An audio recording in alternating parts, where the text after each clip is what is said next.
All right, back on the Chris Beckham Show, brought to you by Valdosta Toyota, and also my good friends at Great Smiles Dentistry, Dr. Glenn Swindle, Dr. Brett Hester, 114 West Moore Street, right here in Valdosta. You can find them out online at www.greatsmilesdentistry.com. If you need just a basic cleaning or, unfortunately, something a little more detailed, they can take care of it for you. Good folks, financing available, and you'll be glad you stopped by. Check them out again online at www.greatsmilesdentistry.com.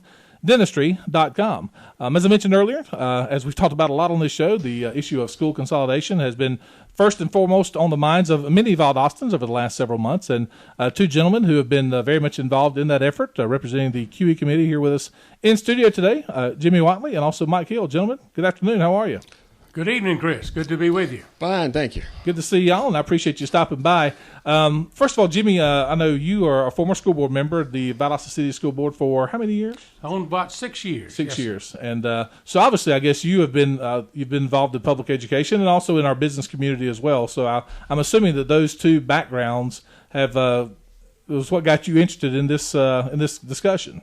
I'm very interested in what's good for this community, what's good for the kids. My wife and I have two great kids, and both of them got 12 years in our city public system, and they did super. I mean, it was a phenomenal education. Mm-hmm. And so I'd like to see that continue, and all the kids that are there now have an opportunity to become the best that they can be. There you go. And, in the county and in the city. In both of them. Let's talk about the issues, because as this discussion has gone on, there's been forums both put on by the CUEE committee and also the different boards of education. When you're out talking to people, what are some of the points that you're trying to stress, and what are some of the issues that you want people to take a look at? The first thing I want people to understand is that fear is the last thing they need to listen to.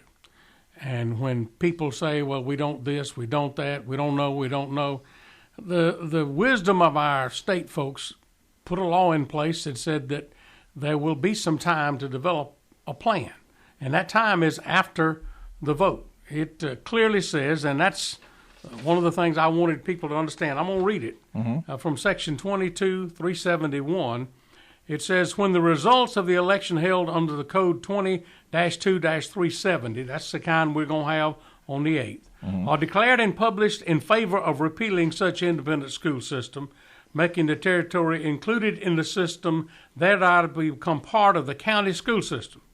Such independent or local school system shall continue, that doesn't stop, doesn't change, shall continue to function until its local laws, under its local laws, organizations, and regulations, until the County School Board of Education shall arrange for the operation of such schools or schools within the local system as a part of that public school system. It says that if the vote is in favor, then until the county system is ready, then nothing changes. There's no drop-dead date on the 9th. The law clearly provides for a continuation of what's going on right now. And then when people have had their minds changed a little bit, right now nobody in either system wants to sit down and discuss the what-ifs. It's just one of those things that we being humans, we want to do it a certain way, and once the vote is taken, then it's my humble opinion that clear heads will stand up and say, okay, this has passed. Now how do we go about it? And a plan will come in place based on the people that got to make it happen. The CUEE committee can't do that plan. Right. They don't understand the education from the ins and nuts and bolts and laws and regulations, but the people that are there, the school superintendents of both schools, the directors, the principals, the teachers, and parents and stakeholders from all out the county and the city, they'll sit down together. And if it takes a year and a half to develop a plan that implements how we're going to go about electing a new school board that represents the entire county and city at that time, how are we going to assign principals and teachers, all of the complex issues, you need to have time to think it through, to work it through a planning committee there with the schools and with the parents. And at that point in time, then the county can say, we are ready, and in the fall of 2013, we're going to do this. And you'll have a budget in place, you'll understand what's going to happen to the financing, and everybody will know who's on first, who's on second, who's on third.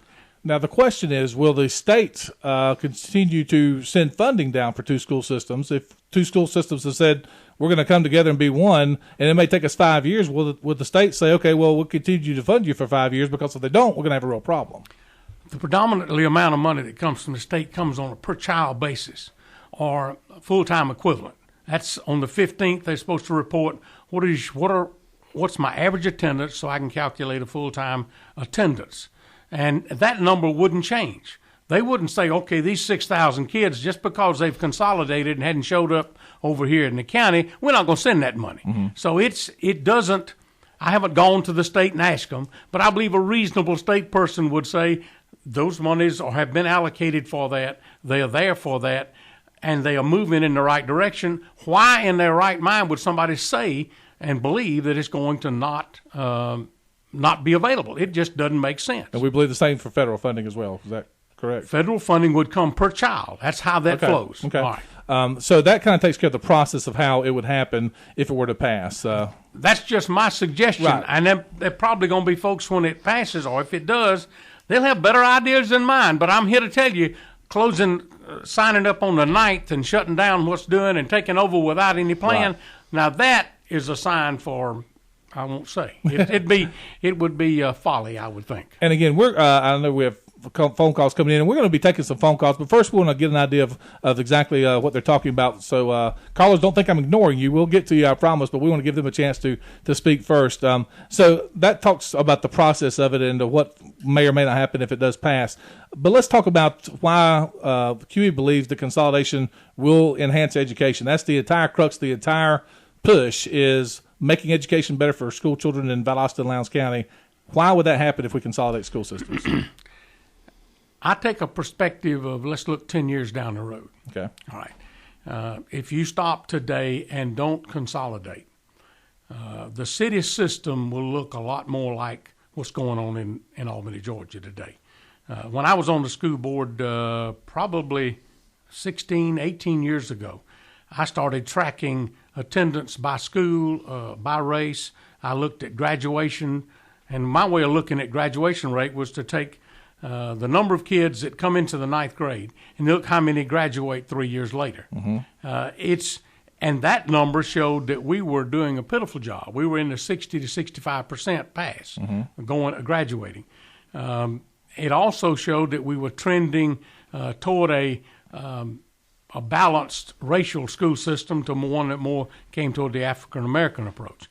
It was what we'll talk about. It's called white flight. It started occurring in seriousness about middle of my term, and today it's continued. And if you draw a line and look at the graph, what you'll see is over time we're going to become a predominantly one race system in the city. If we say 10 years from now that's what's going to happen in the city, and we then have to answer the question, is that the right balance to educate our kids in? Because when they leave, they're going to a different type of a work environment, a different type of a living environment. Because people, if they go outside of the Valdosta area, the racial content and the economic content and the challenge for jobs is going to be different. So 10 years down the road, that's one thing we'll see. If we consolidate ourselves, part of the biggest advantage I see from consolidation is, it's going to take me a little while to get there, but you back up and you look at the most important thing about a child's education. It's not whether we consolidate or not. It's not even the value of the teacher. It's not the dollars per child. It's not the new building, but it's the attitude toward learning they leave home with. You take a child by the age of 3, they've learned 85% of what they'll ever learn in their life. You look at all of the things that they've learned. They learned how to walk, to talk, to think, to see. Their neurons have developed. And we've got to understand that children, when they leave home and show up at our pre-K and at our kindergarten and show up in first grade, that don't know how to even identify their colors or to know how to write the letters or how to do anything in that line, it's very difficult to get them to read by the age of 3. But if you put a child in the environment where 85 to 90% of the children in that class are in the same boat, then what you end up doing is saying that's okay. The positive peer pressure that can come from a blend of children that some are at a different level and can really step up, that peer pressure to learn. Oh, Johnny knows who George Washington is. Why don't I know? I need to know. It puts in their mind a desire to learn better. And so part of the biggest thing I see is that it puts a child in an environment that's more going to mimic what he works in and lives in after that. And the other thing it does is it's a way to stimulate that child to learn. We cannot go back to the home. We can't go in the house and do everything, but we can stimulate that child as soon as they get to school. Now, two things. First of all, you say in 10 years, if we don't consolidate, we look like Albany. Now, of course, Albany schools are consolidated, and Dougherty County schools are consolidated, and we've seen what you're talking about is Lee County has seen its population grow tremendously, while Dougherty County's population has dwindled. Now, I'm not saying that's because of consolidation, but they are consolidated and have been for quite some time. So why would that not happen here, that Valdosta and Lowndes County become like Dougherty County, and say Cook or Berrien become like Lee County? It's the magnitude of the number. It's the magnitude of where you are. They've got about the same number of people in that county, 102,000 last time out, 102 million rather, and that's about where we are, county and city. And yet the racial breakdown there at that point in time was significantly higher up the curve. In other words, if we don't turn that curve now, if we don't start allowing ourselves to not top that 80-85% range, then we never will have a chance to do that in the city. Okay. And go ahead. Now, the other point that you brought up that I wanted to ask you more about was having more balance in the classroom, I guess. And the word that everybody throws around is, well, the only way to get that is by busing kids from school to school. Now, every time we've talked to someone from CUEE, they said, no, we're not talking about busing, but I don't know how else you would accomplish that. Well, you need to go and look at what are the locations of all the children. We've got county schools sitting right here within the city limits almost. The high school is right in the city limits. Sure. We got another. It's only can be answered when you stop and take an assessment of all the kids, and then you decide where do we need to build new facilities, and then you say what is the racial makeup of those that are closest to these, and you minimize busing. You also got two buses. I got buses that go by my house in the daytime, and some of them are county, some of them are city. So if you put all that together, and that point in time you can answer it, but I don't believe that we're dealing with significant monies for busing. It doesn't make sense to put a kindergarten kid on a bus to ride 45 minutes to go to school from one end of the county to the other. But again, I don't know how else you would get around that, because when you're talking about neighborhood schools now, kids who live in a neighborhood go to their school in their neighborhood. But if you're going to make it across the board, and again, the Department of Education or the Department of Justice is probably going to be the one to say where everybody's going to go.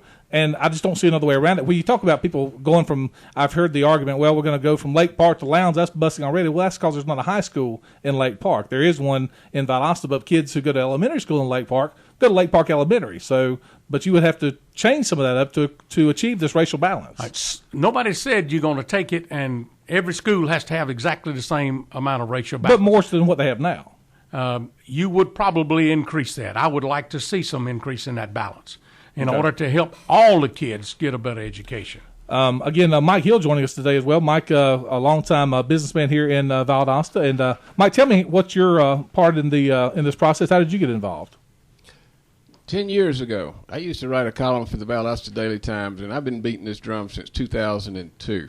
And not because I'm qualified to judge the school systems, and I may be the only person in the city and county who will admit that. You may be right about that. But the perception that one school system is better than the other one exists all the way across the country now. People know more about Valdosta before they get here than I know. The reason for that, we manage a lot of property, we sell property. Prior to 10 years ago, most of the time people would come to Valdosta with the children, the dog, the furniture, and start looking for a house using yard signs and classified ads. Now, they'll call us a month ahead of time and say that they're being transferred to Saft, to Moody, and they're looking for a house. And they'll also walk into the office and they'll say, I want 3-bedroom, 2-bath, fenced backyard, I want a garage, and the county school systems. They'll pay more for the county school systems, either for rent or for sale, and they'll give up either the garage or the fence, and maybe both of them if they're concerned about their kids' education. So as far as so many people coming into town are concerned, including industries who are looking at us, we may never know that we've been looked at by an industry who turns us down because of the split school system. But we've talked to people about that who, people who worked in economic development. I know Jerome Tucker, who worked with the Chamber for a long time, said, I've never been asked that. We spoke to Don Sims, who's the president of the Chamber of Commerce in Thomasville, which also has a city school system and a county school system. He said, when businesses look to locate here, they don't ever have to talk about, do you have one or two school systems? They look for tax breaks and transportation and all that kind of stuff, but and a qualified workforce, but not do you have one school system or 10.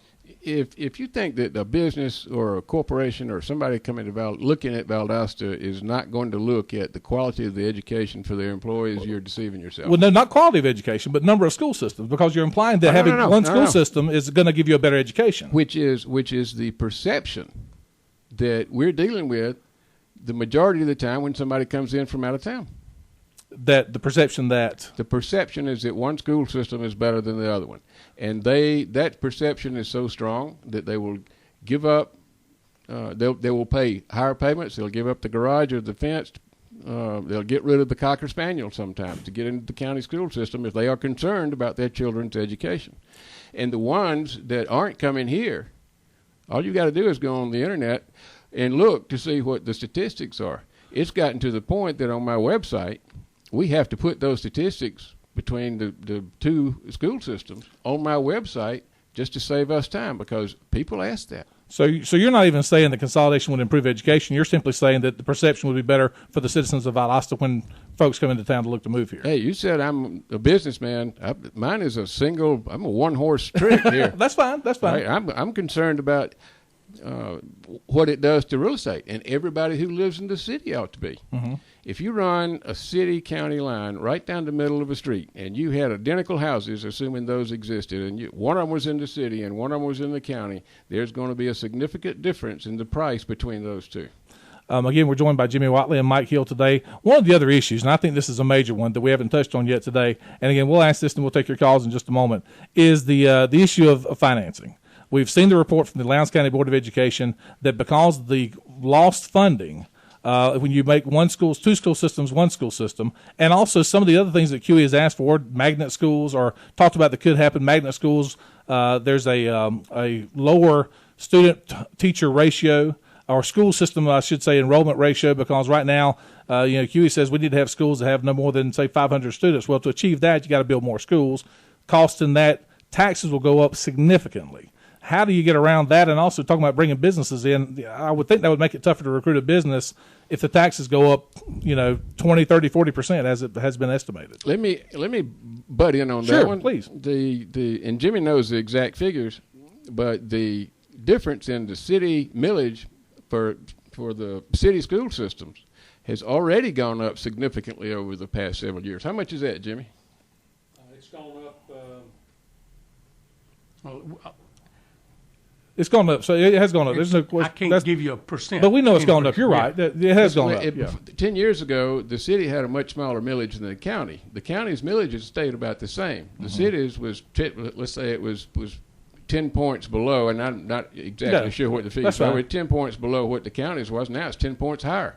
And now, again, the estimated is, according to the Lowndes County Board of Education, who studied this by every model that they could, is that those numbers will go up in the county 43%, the city 27%. Nah. Well, you've already got enough money coming in to support two school systems. Why would it go up because that the much? loss of funding you would get from the federal level. Because the Valdosta City school system gets a lot more federal funding now because of its demographics. That would disappear under one school system. Now, I'm taking that from the educators who deal with it. So, all right. Let me just sure, please. Let's peel that onion. Okay. I'm not going to accuse anybody that stood up and said something to have an agenda that was saying anything incorrect. I don't know how much they allocated to the magnet schools.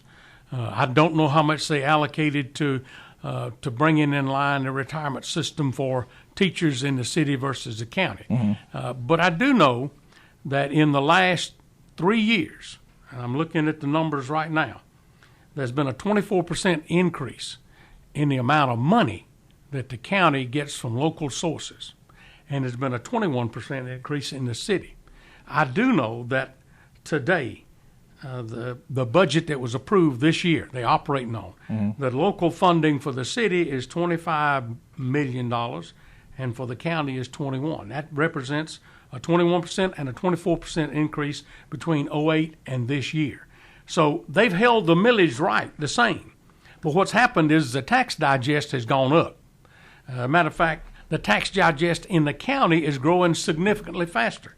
The county, the tax digest is growing over that same period of time 24.23%, and the city has only grown 14%, to tie back into what Mike was talking about. Now let's peel that onion back. I don't have access to all the data that some of the folks have. I wish I did, but I took the total compensation for teachers and staff in the city, and I looked at this retirement. They said it would cost $4 million to equalize them. What happened last year, in last fiscal year, the city had 4.15% that they would contribute a matching to retirement for teachers. And the county said, we're going to give you 6% whether you match it or not. Then at the 1st of July, they changed, both of them did.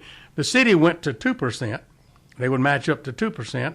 And they did that to balance the budget. I'm not saying it's right or wrong. They made that decision. And the county said, we're not going to just automatically put 6% in your pocket. We're going to say we'll match up to 6%.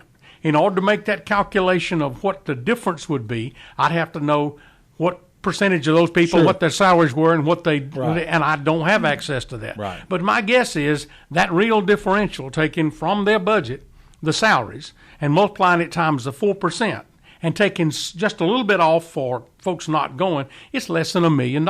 It's not $4 million that I picked up come in there. Another one is the Title I issue. Mm-hmm. The only way you'll know whether Title I funds are going to follow those kids with low income is to wait until you see how the school system breaks out. The school system, the individual schools are the one that qualify for Title I. And kids with low income that have a certain number in those, and that's written into law and it's administered by the feds. Mm-hmm. The other part of the Fed money that will not change is that goes with our Moody Air Force Base. Those kids, wherever they go, that federal money that goes in there, that follows the kids. So whether we consolidate it or not, I humbly believe that if you take a positive approach to how we're going to plan this thing, you're not looking at 20.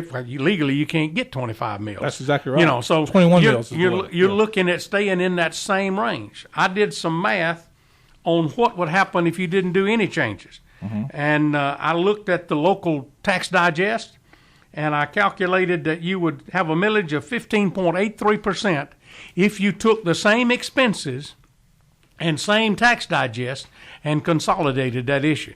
And that's still paying 2 superintendents their salary. That's still doing everything exactly like it is. So I believe that we have not one, but a bunch of red herrings being thrown out. Somebody has an agenda, and they're trying to drive it in a particular way. If they ask the question, how would you make it work, they'll give you a different number than show me why it won't work, which was, I believe that may have been the agenda. You can't ever tell. So it's a difference in the way the question, I guess, is asked, in your opinion. And I haven't approached it from any way other than, I mean, I'm open to facts, but these are facts that I got myself and laid them out there. We got to take a break. We're going to come back and take your calls again. And by the way, the numbers that we're talking about are on the Lowndes County School Board website, so you can check those out and take a look at them for yourself. We'll take a break and come right back. More of the Chris Beckham Show, brought to you by Valdosta Toyota, right after this on News Talk 105.9. This is WVGA. All right, back on the Chris Beckham Show, brought to you by Valdosta Toyota. 241-1059 is our number. Jimmy Whatley and Mike Hill with us, representing the CUEE committee, talking about school consolidation. And again, I appreciate their time for coming in. This has been a very hot topic and a big deal here in Valdosta City and also in Lowndes County, that we want to get as much information out there as we can, and that's why they're here today, and we do appreciate it. And we appreciate your patience. I told you we were going to take phone calls, and because we had such good discussion here, we've not yet gone to the phone line. So if you have a question or comment for Mr. Whatley or Mr. Hill and would like to share it, give us a call, 241-1059. By the way, Jimmy, I know that the CUEE has had many forums over the last couple of months, I guess, or workshop meetings, whatnot. Are there any others scheduled? I don't even know exactly what the schedule is. I know we've had several. I'm actually not on the CUEE committee, Okay, so I'm I sorry. don't I know. apologize. I don't apologize. That's okay. I'm supporting it and trying to help any way I can. Gotcha. Okay. Well, we'll let you know if there are. I know that there was in the paper today. There was the Lowndes County Board of Education will have another forum, I believe, on November the 1st. And of course, obviously, early voting began yesterday.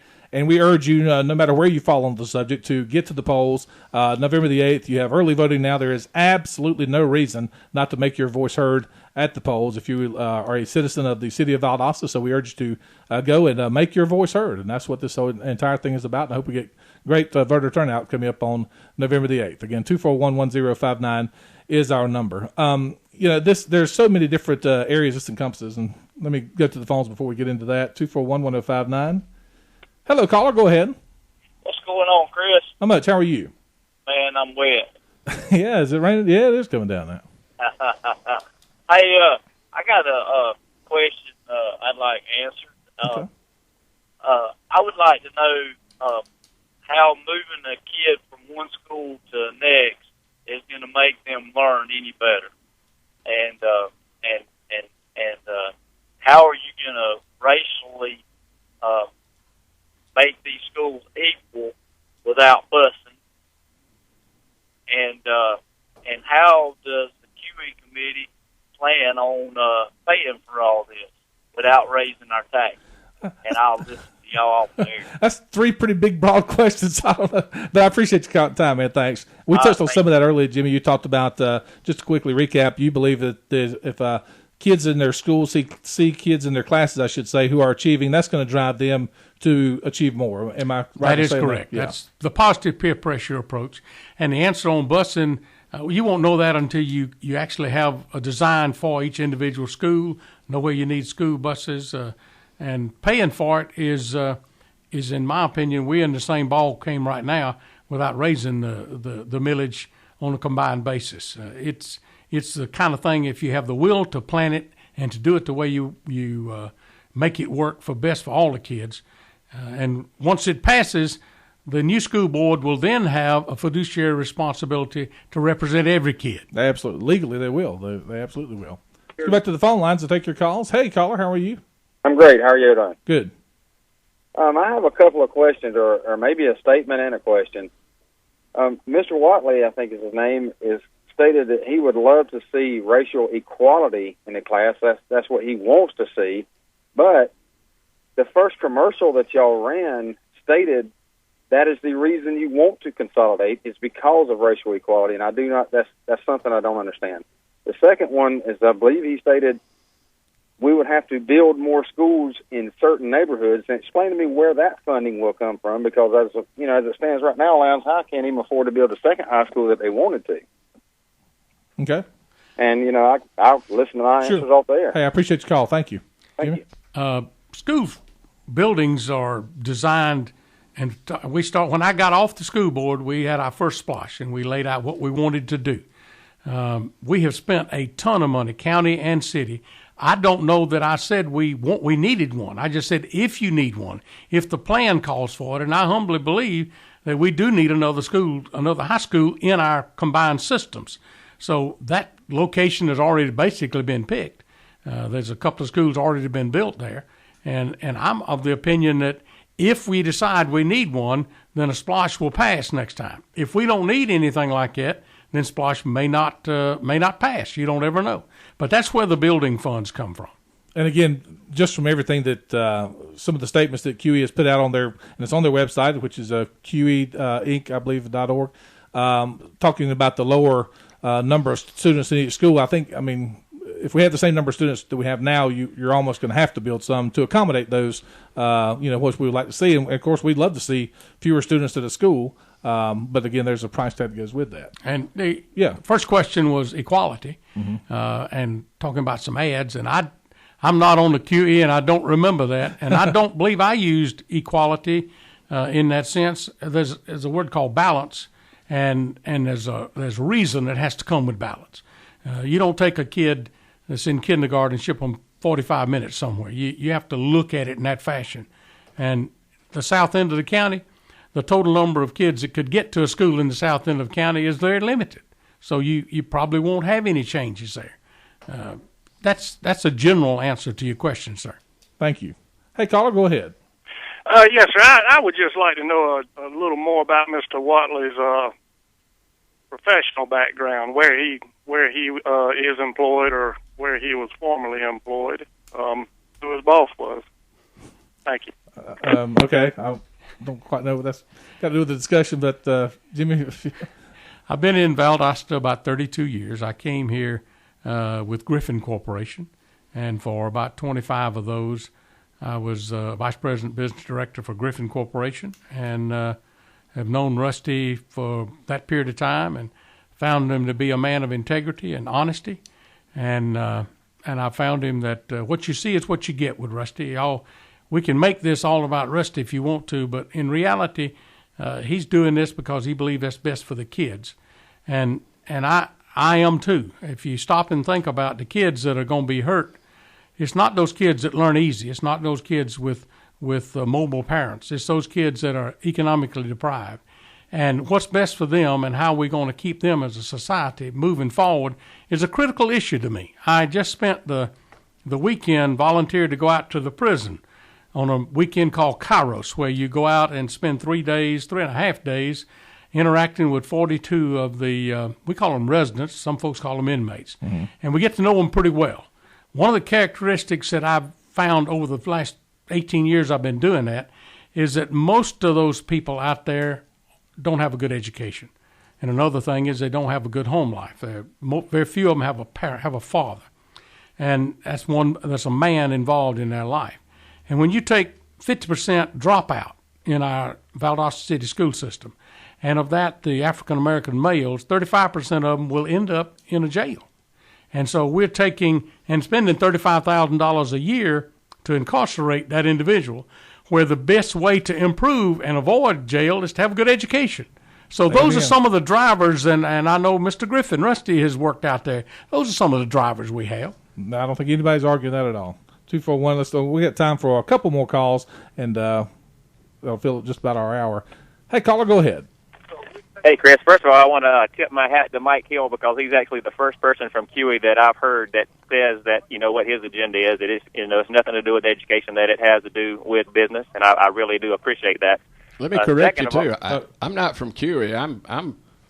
I got three bankers. I got three bankers come around every morning to wake me up. Make sure I go to work. All right. Well, let me rephrase that and say somebody that has the ties to the vote yes. Then that would, I guess, would sum it up. Second of all, I'd like to ask Mr. Watley. CUEE's putting out this information that there will not be any busing, but yet he sits on the program there and makes a statement that this busing is not. We're not sure how busing is going to be until the lines are redrawn. We just don't know. And it's a bunch of I believe or we believe, and I'd like for him to expound on that statement. Okay, thank you for the call. We'll take it off the air. Okay, caller, thank you. What I try to do is deal with the facts, and you can make a lot of broad statements beforehand, but the truth of the matter is there's some things you don't know until you get to the details. That's where it is. It's the devil's in the detail, and I stand by my statement. I'm not saying that I'm not throwing rocks at anybody. But I am here to tell you, you cannot know about a busing issue until you look at where the kids live and what schools they're going to and look at the overall plan. And at that point in time, then you can say busing will be this way or busing won't be that way. That's just the hardcore facts. There you go. Thank you for your call. Hello, caller. Go ahead. Yeah, I have a question as well on this. And the biggest problem that I have with it is you're asking us to take a crapshoot on it's almost like we'll pass this thing and we'll figure it out later, and it just doesn't make any sense to me. I mean, most of us came to this community because jobs brought us here. We bought our houses in certain areas based on the schools and the information that we got on the schools. So why is it that we should now, 3-4 years later, take a crapshoot on where our kids are going to go to school? My feelings are hurt because nobody's asked me a question, but where's your house? Unfortunately, I just cut the caller off and I hit the wrong button. I apologize. Mike, I'm sorry about that. But no, that's fine. I apologize. And caller, I apologize. I was trying to make sure we had the second call lined up. So anyway. I'd like to answer Sure, that. Yeah, go ahead. Sorry about that, caller. The crapshoot is really and truly whether the resulting school board and the superintendents, if it passes, are going to do what's best for all the kids. they're going to take their job responsibility seriously, and I'm sure they will. The time I served on the city board, I never saw the superintendent, never saw the school board do anything that was contrary to the best interest of the kids. So it's not a crapshoot. It's a crapshoot if you want to roll into it on day November 9th and say, well, I've got all the answers, but it's not a crapshoot if you take the time to plan it, to organize it, and to get ready. And to say that you're going to equalize races all across the county, that's not what's going to happen, in my opinion. It's just like if the resulting school board can do a lot of things, but they won't do them because they don't make good sense. That's just not the way you'd end up doing it. The fact that we don't know today is because, based on the votes and the feelings of the two school boards, nobody's willing to sit down and talk about it beforehand. And that's a political issue, and I've been on that board, and I understand how that thing works. But I'm here to tell you, when it passes, if it does, there will be a concerted effort for people of good mind to say, let's do the right thing, let's get together, and let's involve all the stakeholders. 241-1059 is our number. Jimmy Watley and Mike Hill in studio with us on this Tuesday afternoon. Hello, caller. Go ahead. Yes, sir. I have 2 points. The first one is who will be redrawing the lines. And then the second one mainly is they're counting on the good motivated students to pull up the less motivated students, and often it works backwards of that. And here's what I have to say about that. Okay. Thanks for the call. Right. First question is that it is my opinion, it's not clear in the law, but common sense would say that the final decision on those lines would be drawn by the resulting elected school board that represents the city and the county.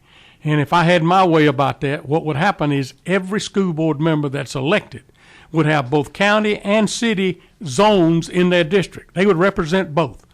We wouldn't have 3 from the county and 3 from the city, or 4 from the county and 3 from the city. You'd have each zone. You'd design it that way, just to keep people from saying, I'm going to do this or I'm going to do that. This dividing up based on anything other than what's best for the kids, I think would be wrong. And that board would have the final say. It would be submitted then for approval, or it couldn't be. That's a gray area right now. The city has requested to become out from under control of the federal Justice Department, and I'm not sure whether it's actually taken place or not. Your second question related to golly, he talked about the who was drawing the lines. I do remember. He was talking about some of the same things I saw when my children who took those tests and were in the top 5% were sitting with kids that was in the bottom 20%. I wanted my kids to be stretched and really exercised hard, and I wanted them to be challenged, to be all they could be. And in reality, education is more than about what you get out of books. It's how you deal with people. And if we put my child and that child that's challenged from a challenged home next to each other, both of them are going to be better off. I think if you think of it in that mind and give it a chance, I believe you will realize that that is the best interest of both kids. We'll take one more call before we get out of here this hour. We appreciate all your interest. Hello, caller. Go ahead. Hey, how you doing? Good. I think the caller that followed up on not really a crapshoot, but it's kind of like I think you've said before, is that, once the decision's made, there's no turning it back around. Well, is there anybody looked at the question of what happens with the plan when they do all the redistricting and they get all the kids switched around and everything else, and then your property taxes, however they may be, are affected for now and forever, onward, and you don't get any results because the kids still fail. Okay. I mean, in other words, if it actually just doesn't change the outcome. You're saying if it doesn't work, then what kind of backup plan do you have, or I guess that's what you're asking? Kind of. I mean, because of what I understand is there's no bringing back the other system. Right? That's right. Once the charter's gone, it's gone. That's right. So, I mean, you're stuck with a system that's exactly what you already have, except you're paying higher taxes, and you've got still a failed system that didn't achieve anything Okay. except raising your taxes. Caller, we're running short on time, but I got your question, and thank you. Jimmy? To start with, I'd say that your assumption that we're dealing with higher taxes is not one that I accept at face value. I've sat in those boardrooms where you set the millage and you look at the cost, and there's a lot of flexibility in terms of how you go at that. If you take the desire that we're going to put these resources where we can make the maximum return in terms of educating kids using practices that we know work, I believe our results will be positive. And I believe that our millage rate overall, the county component, the local contribution is going to be something that you decide when you vote for the school board. If it's getting out of line and you don't like what's happening, then the next set of school board members can listen to you and they will reduce it. Those things are manageable if you put your shoulder to it and decide you want to make it work. Chris? Sure. There you go. We got to get these guys out of here. They spent an hour with us taking your calls and saying their piece, and we certainly do appreciate their time. And again, if you want more information, the CUEE has a website. You can go to there, find out more about the effort coming up on November the 8th. And Mike and Jimmy, let me both say that a lot of folks who would not put themselves out to come on this show and talk about this, and so I appreciate your interest in this issue and your availability to come on the show today. Thank you very much. We're going to take a break and come right back. We got Fox News coming up at the top of the hour. More of the Chris Beckham Show. Brought to you by Valdosta Toyota right after this on News Talk 105.9. This is WVGA. More of the Chris Beckham Show is coming up on News Talk 105.9 WVGA.